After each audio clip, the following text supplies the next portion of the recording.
Les 12 apôtres n'ont certainement pas eu des vies faciles et leur mort nous rappelle l'intensité de ce qu'ils ont vécu. Pas une mort qui n'était naturelle. Certains ont été décapités, d'autres ont été écorchés, d'autres ont été crucifiés. Mais pourtant, c'étaient des hommes ordinaires. Ils étaient des hommes de la vie courante, mais les 3 ans qu'ils ont passés avec Jésus, avoir vu sa mort et sa résurrection, avoir reçu l'Esprit Saint, vous montre jusqu'où Dieu a le pouvoir de vous transformer. En redisant leur mort, nous nous rappelons que nous sommes à leur suite, que c'est sur leur sang que l'Église a été fondée. Les événements que je vais vous raconter ont été mis par écrit quelque temps après leur mort. Si certaines appartiennent au dépôt de la révélation divine et sont contenues dans le Nouveau Testament, d'autres, au contraire, sont des traditions plus antiques, des légendes apocryphes obscures. Il est important de se rappeler que la Bible, la parole de Dieu, ne peut être comparée aux autres traditions. Mais à l'inverse, il est important de se rappeler aussi que la plus obscure légende apocryphe nous rappelle à quel point ils ont marqué l'imagination des gens et à quel point nous leur devons et la vie, et le témoignage, et l'évangile. Jésus disait, « Celui qui veut être mon disciple, qu'il prenne sa croix, qu'il renonce à lui-même et qu'il me suive. » Ça, c'est cette vidéo. Judas, la trahison et le gouffre.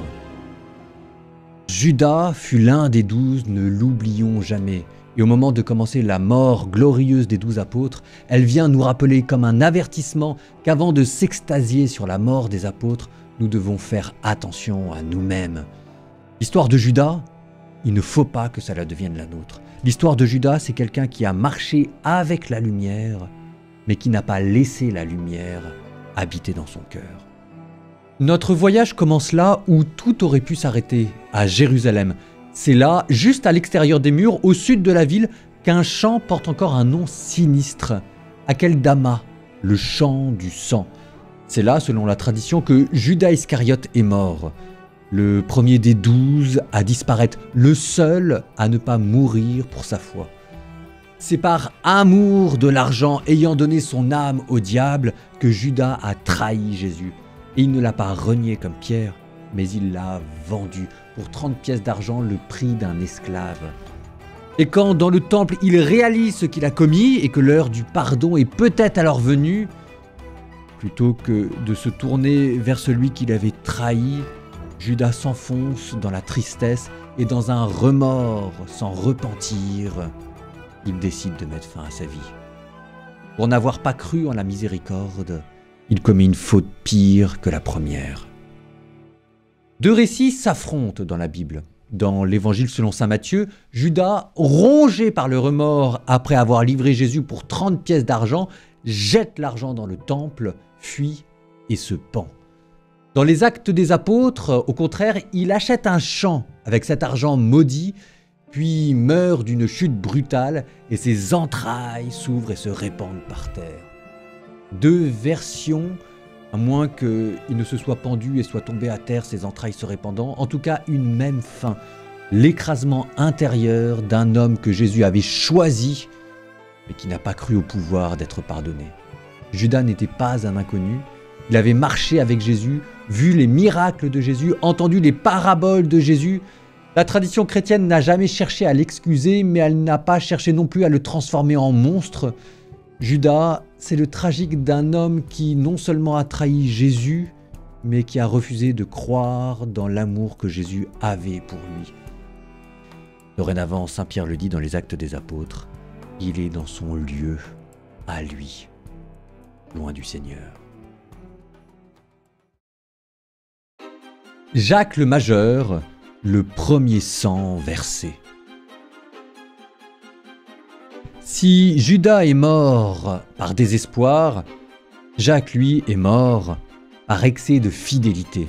C'est le premier des 12 à avoir donné sa vie pour le Christ. C'est lui qui a ouvert la voie du martyr et montré le chemin à suivre. Et c'est le seul dont le martyr soit raconté dans le Nouveau Testament et appartienne à la révélation divine. Nous sommes à Jérusalem, en l'an 44, 10 ans après la résurrection. Le roi Hérode Agrippa Ier, soucieux de plaire aux chefs religieux, lance une persécution contre les chrétiens. Hérode Agrippa Ier, le petit-fils d'Hérode le Grand, celui-là même qui a tué les saints innocents lors de la naissance de Jésus. Il est encore le neveu de Hérode Antipas, celui-là même qui contribua à la crucifixion de Jésus.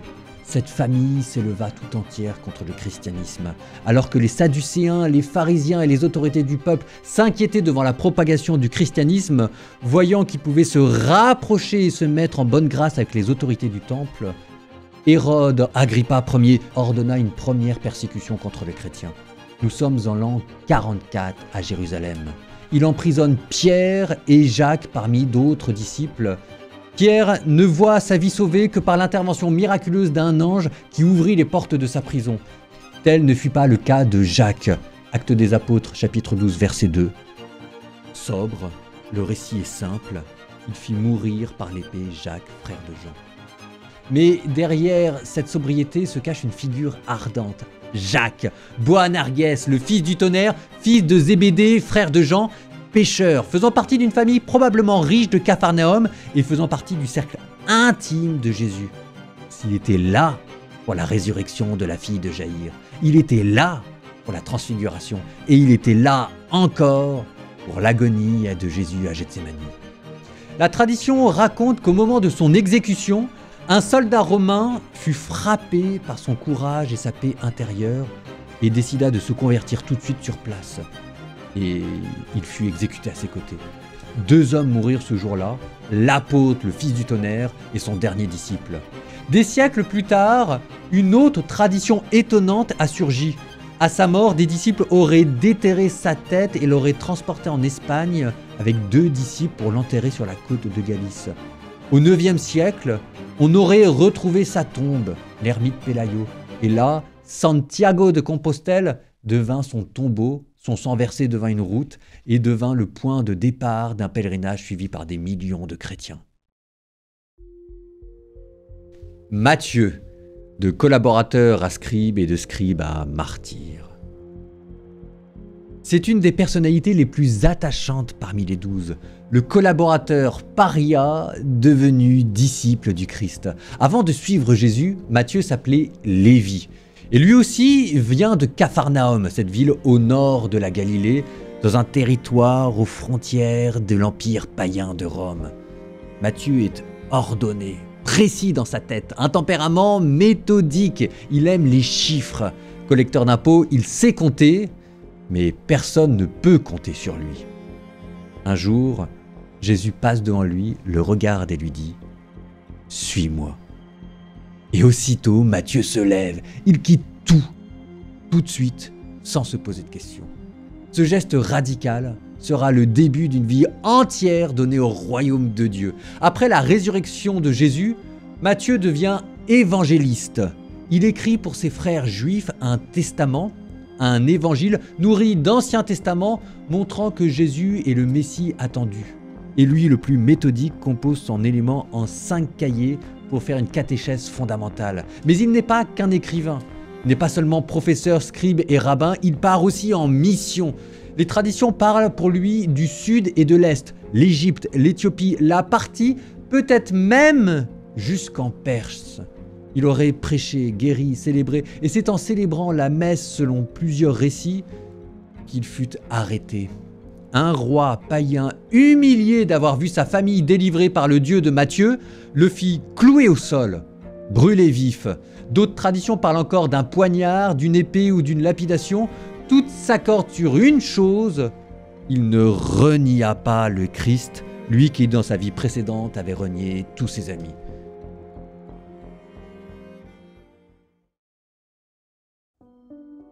Thomas, le sceptique qui doutait et qui a fini par croire jusqu'au sang. Les doutes que Thomas a eus le rendent étonnamment proche de nous. Thomas, surnommé Didyme, qui veut dire le jumeau, venait très probablement lui aussi de Galilée. Et il se posait des questions que les autres n'osaient pas formuler. L'esprit critique, la parole honnête. Quand Jésus parlait de partir voir le Père, c'est lui qui demandait « Seigneur, nous ne savons pas où tu vas, comment connaîtrions-nous le chemin ?» Et quand tous les autres disaient « Nous avons vu le Seigneur », lui disait « Si je ne mets pas la main dans la marque de ses clous Si je ne mets pas ma main dans son côté, non, je ne croirai pas. Et il disait cela pas par provocation, mais parce que sa foi passait par ses questions. Et Jésus ne l'a pas rejeté ni lui, ni ses doutes. Jésus est revenu pour lui. C'est pour lui qu'il a tendu les mains ouvertes et qu'il a montré son côté. Et depuis, ce sceptique, et avec lui nous, est devenu le plus audacieux des missionnaires. Et il ne s'est pas arrêté en Syrie, ni même en Mésopotamie. Il est allé jusqu'en Inde du Sud, au Kerala, où une communauté chrétienne se réclame encore de lui de nos jours. Là, il a prêché, baptisé, bâti des communautés, il soignait, enseignait, priait, mais sa prédication dérangeait. Il appelait à la fidélité, à la chasteté, et plusieurs puissants de ce monde le tenaient pour responsable de l'émancipation de leurs femmes converties. Un jour, alors qu'il priait seul sur une colline, 4 soldats l'entourèrent et le transpercèrent de leurs lances. Il s'effondre en priant. Et il mourut pour ce pays qu'il avait tant aimé, les yeux tournés vers celui qu'il avait tant voulu voir. Il doutait, oui, mais il n'a jamais reculé. Thomas, c'est notre histoire. Barthélemy, un homme droit dans ses bottes, sans ruse, déchiré pour la vérité. On l'appelle Barthélemy, mais selon toute vraisemblance, son nom était Nathanaël, comme nous le dit Saint Jean dans son évangile. C'était un homme droit, d'une droiture désarmante. Chez lui, tout a commencé par cette phrase tranchante « De Nazareth, que peut-il sortir de bon ?» dit-il quand on lui annonce que Jésus vient à lui. C'est sec, presque blessant, mais Jésus, là encore, ne s'en offusque pas. Il lui y entend autre chose, une exigence de vérité et une allergie à la flatterie. Et il dit « Voilà un homme sans ruse !» Et cette parole a suffi. Barthélemy crut et devint l'un des 12. Après la résurrection de Jésus, il part en mission loin, très loin. Il traverse l'Arabie, la Perse, l'Inde peut-être, là où son ami Thomas avait ouvert la voie. Selon certaines traditions, il apporta même une copie hébraïque de l'évangile de Matthieu pour parler aux Juifs de la diaspora. Mais c'est en Arménie, selon la majorité des sources, qu'il trouve la mort. Là, il évangélise une partie de la noblesse locale et il dérangea les prêtres païens. Alors il fut arrêté, torturé, exposé comme un avertissement. Ils décidèrent non seulement de le tuer, mais de le faire disparaître jusqu'à l'horreur. Il fut écorché vif. Ça veut dire qu'on lui arracha la peau alors qu'il respirait encore. Et après on le décapita. Pas pour l'interroger, pas pour le faire renier, juste pour qu'on oublie jusqu'à son visage. Et il est mort comme il a vécu. Entier, incorruptible, offert. Et l'art chrétien le représente maintenant tenant sa propre peau dans sa main, comme un témoin de la vérité que personne n'a jamais pu faire taire. Simon le Zélote, le terroriste devenu apôtre de la non-violence. Avant de suivre Jésus, Simon portait un nom lourd, le Zélote. Il appartenait à ces cercles radicaux qui rêvaient de libérer Israël du joug romain par la force et le terrorisme. Nationaliste fervent, homme armé, prêt à l'insurrection, Simon a probablement tué de manière lâche et cruelle des Romains. Il vivait tendu vers un idéal, la chute de Rome et la restauration d'un royaume pur. Ce n'était pas un rêveur, ce n'était pas un sage. Lui, c'était un homme d'action, un soldat de l'ombre. Et puis un jour, sur sa route, il a rencontré Jésus. Un Messie qui, lui, ne demande pas de prendre le glaive, mais au contraire de le poser. Simon a posé son glaive. L'Évangile ne nous dit pas ce qu'il s'est passé dans sa tête et pourquoi est-ce que Simon a accepté de mourir pour un royaume plutôt que de tuer pour lui. Ce que nous savons, c'est que Simon n'a pas changé de tempérament, il a simplement changé de combat. Et son zèle armé est devenu un zèle missionnaire. Sa fougue, un feu pour l'Évangile. Et il a traversé les terres païennes. Il a évangélisé la Mésopotamie, la Syrie, peut-être même la Perse. Dans les traditions, son destin est associé à celui de Jude Thaddée, l'autre apôtre oublié. Ensemble, ils ont prêché, ensemble, ils ont annoncé le Christ, ensemble, ils ont été confrontés. Ils ont affronté des prêtres païens, des cultes violents, des foules instables. Simon mourut comme il avait vécu, sans compromis. Les récits divergent, mais tous s'accordent sur la violence de sa fin. Certains récits disent qu'il fut crucifié, d'autres qu'il fut scié en deux, comme le prophète Manassé par le roi. D'autres encore parlent d'un supplice de démembrement.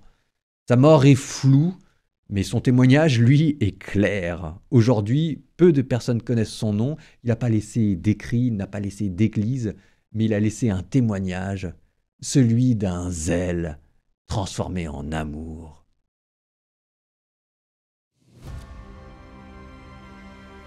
Jude Thaddée, l'apôtre oublié, devenu l'espoir des désespérés. Derrière Jude, ce sont toutes les personnes qui font leur travail humblement, dans le silence, sans se soucier de la reconnaissance, sur qui l'on peut compter et sur qui l'Église est fondée. Jude a un nom difficile à porter. Jude comme Judas. C'est le nom de celui qui a trahi Jésus.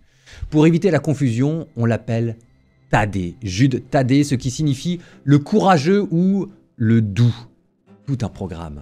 On ne sait presque rien de lui, pas de discours marquant, pas de scène mémorable, juste une question discrète que les évangiles rapportent quand ils demandent à Jésus « Pourquoi est-ce à nous que tu te manifestes et non pas au monde ?» Une question qui révèle un cœur profond, inquiet de l'universalité du salut. Jude ne cherchait ni le pouvoir ni la lumière, mais quand vint l'heure d'annoncer l'évangile, il partit sans hésiter pour manifester le Christ au monde entier. Les traditions orientales disent qu'il a prêché en Syrie, en Mésopotamie et lui aussi, probablement en Grèce. Il aurait voyagé avec Simon le Zélote, deux hommes très différents.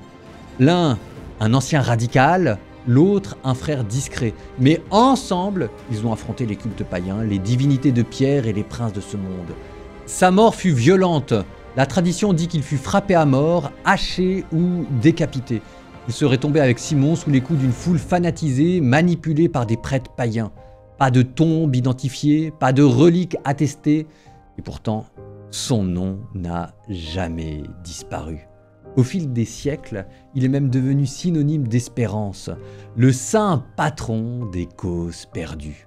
L'apôtre à qui l'on se confie quand il ne reste plus rien d'autre à faire.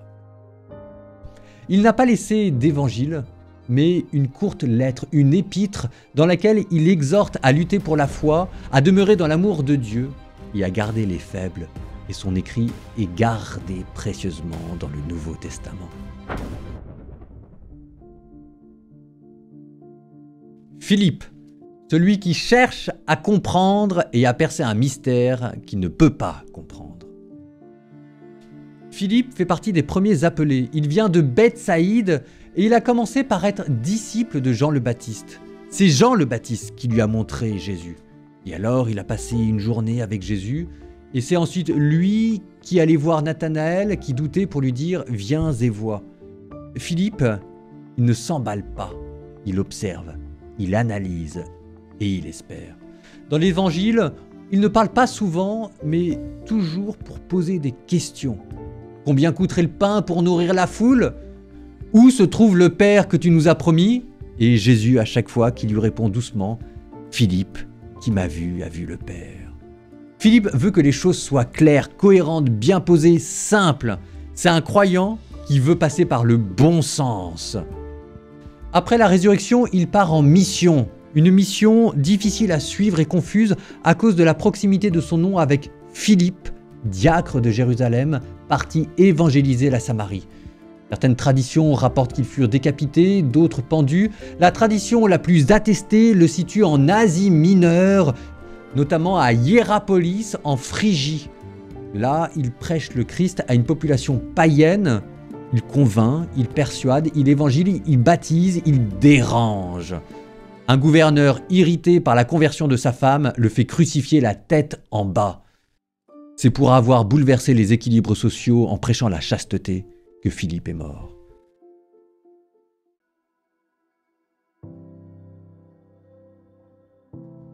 Jacques le mineur, le juste qui priait à genoux.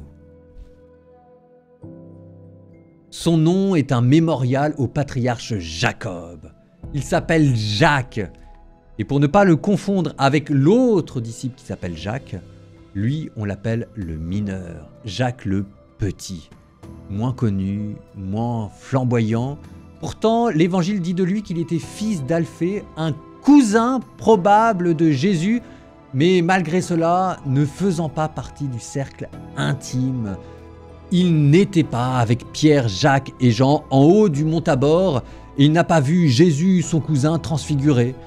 Il n'était pas non plus au mont des Oliviers, au jardin, lors de l'agonie, mais il était là, pourtant, fidèle, constant, en retrait, mais l'un des 12. Aucun miracle spectaculaire, aucun discours mémorable, mais pourtant, après la résurrection, c'est lui que les apôtres choisissent pour présider l'église de Jérusalem. Pas pour sa prestance, pour sa droiture. Il est aussi appelé Jacques le Juste. Dans une ville prise entre Rome d'un côté et les pharisiens et les zélotes de l'autre, Jacques le Juste, fils d'Alphée, incarne un point d'équilibre fragile. Il est fidèle à la Torah, mais ouvert aux païens. Il écrit une lettre qui traversera les siècles contenue dans le Nouveau Testament. « Montre-moi ta foi sans les œuvres, et moi je te montrerai la foi par mes œuvres. » Jour après jour, il jeûnait souvent.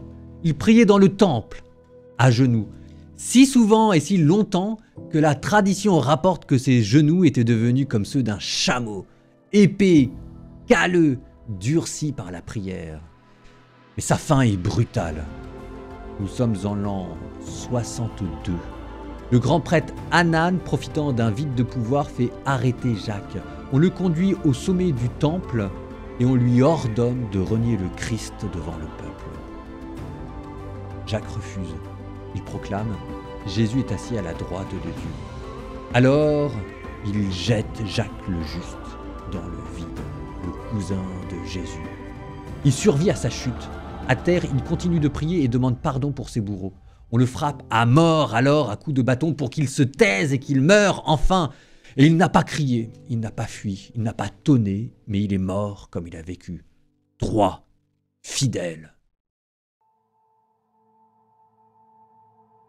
Pierre, le roc brisé devenu inébranlable. Il s'appelait Simon, il était pêcheur, il était marié, il était installé à Capharnaüm et il avait une vie normale. Il lançait ses filets sur le lac de Tibériade. Simple pêcheur, sans grandes lettres, avec ses soucis, mais probablement heureux avec sa femme, jusqu'au jour où son frère André lui parle d'un Messie. Et voilà qu'il n'hésite pas, il quitte tout pour le suivre. Jésus, dès leur première rencontre, regarde Pierre et lui dit, les yeux dans les yeux, « Désormais tu t'appelleras Képhas, le roc. » Mais ce roc a mis du temps à durcir. Pierre a un caractère. Il est impulsif, il parle trop vite, agit trop tôt, croit trop fort et puis s'effondre. C'est lui qui marche sur l'eau et qui finit par s'enfoncer dans l'eau. C'est lui qui promet de donner sa vie et qui puis renie 3 fois Jésus. Mais c'est aussi lui qui pleure, qui revient, qui aime. Après la résurrection, Jésus le confirme dans sa mission. « Paix mes brebis ». Et c'est à ce moment-là que Pierre devient vraiment Pierre. Non pas parce qu'il est infaillible, mais parce qu'il a été brisé et là, il part en mission. Il enseigne à Jérusalem, à Antioche, à Rome. Il a quelques démêlés et quelques disputes avec Paul, l'autre apôtre bouillant. Lui, Pierre, est plutôt l'apôtre de la conciliation. Et d'Antioche à Rome, il devient le pasteur universel. Il guérit, il enseigne, il affronte les autorités, il affronte, dit la tradition, Simon le magicien. Son secrétaire s'appelle Marc et c'est à lui qu'on doit l'évangile.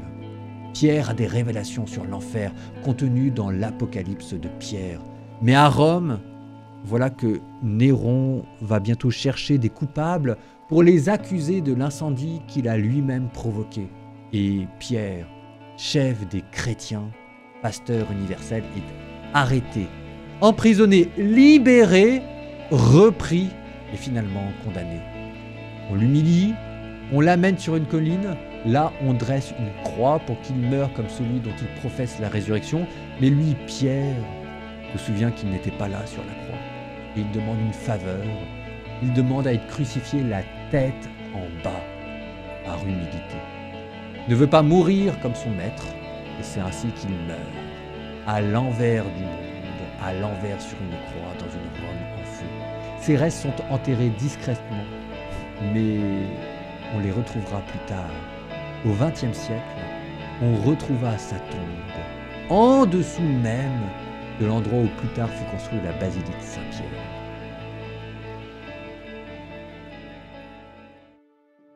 André, l'ombre qui a tout déclenché. S'il n'y avait pas eu André, il n'y aurait pas eu Pierre. S'il n'y avait pas eu quelqu'un pour chercher Jésus, Pierre ne l'aurait pas trouvé. Avant de connaître Jésus, il suivait Jean le Baptiste. Et quand Jean lui a montré Jésus du doigt, il n'a pas hésité, il est parti, il a écouté. Il a passé l'après-midi avec lui. Et ce qu'il a découvert a suffi à enflammer son âme. Et le soir même, c'est lui qui est parti trouver son frère. Un simple geste qui a transformé l'histoire. Et c'est toujours comme ça avec lui.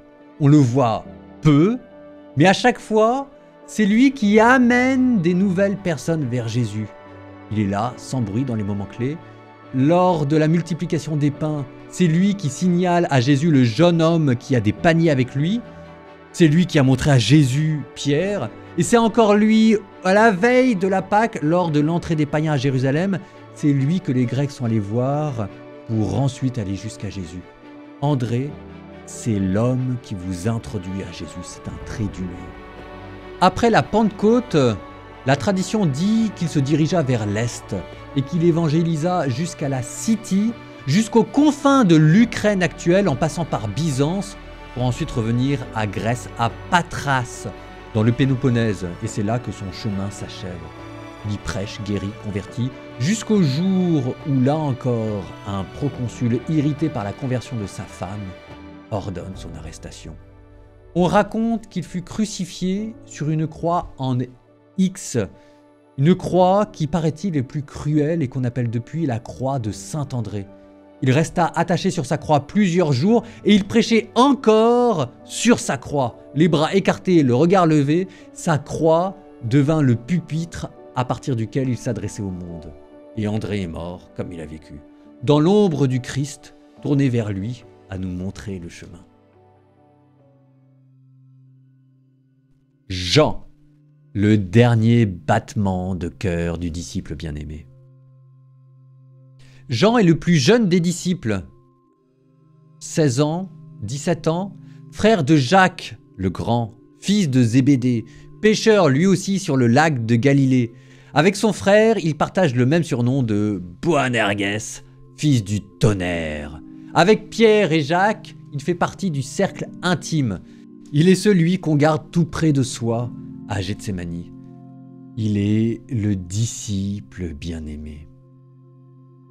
Jésus ne lui a pas donné un nom, il lui a donné ce titre. Une tendresse rare. Ne cherche pas à être le premier, mais à rester proche. Et il pose sa tête sur la poitrine de Jésus au cours du dernier repas.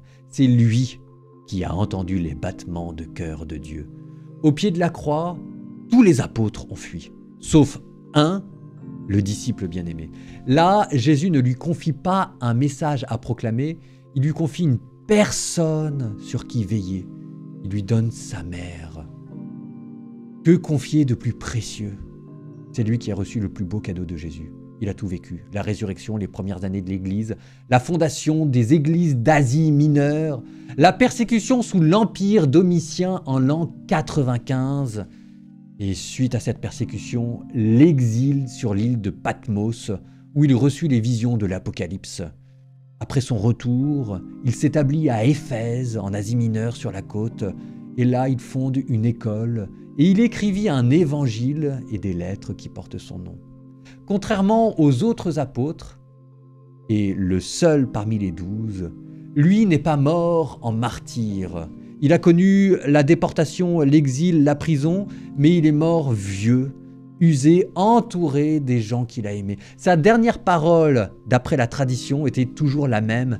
« Petits enfants, aimez-vous les uns les autres. » Et quand on lui demandait pourquoi il répétait cela, il répondait « Parce que c'est le commandement du Seigneur et que cela suffit. » Nous nous confions aux apôtres, c'est sur leur témoignage que l'Église a été fondée. Et lorsque, dans ces jours sur terre, Jésus était avec Pierre, Pierre lui demandait « Quelle sera notre part, nous qui avons tout quitté pour te suivre ?» Et Jésus leur répondait « Vous qui avez tout quitté pour me suivre, lors de la régénération du monde entier, vous siégerez sur 12 trônes pour juger les 12 tribus d'Israël. Ils sont maintenant au ciel, sur 12 trônes qui nous regardent de leur bienveillance pour fortifier notre foi, nous donner leur espérance et nous faire brûler de la charité qui les animait. Ils nous entourent de leurs prières, un jour ils nous accueilleront au ciel. Et avec eux, nous redirons les yeux dans les yeux en voyant ce mystère de Jésus mort et ressuscité. L'amour vaincra.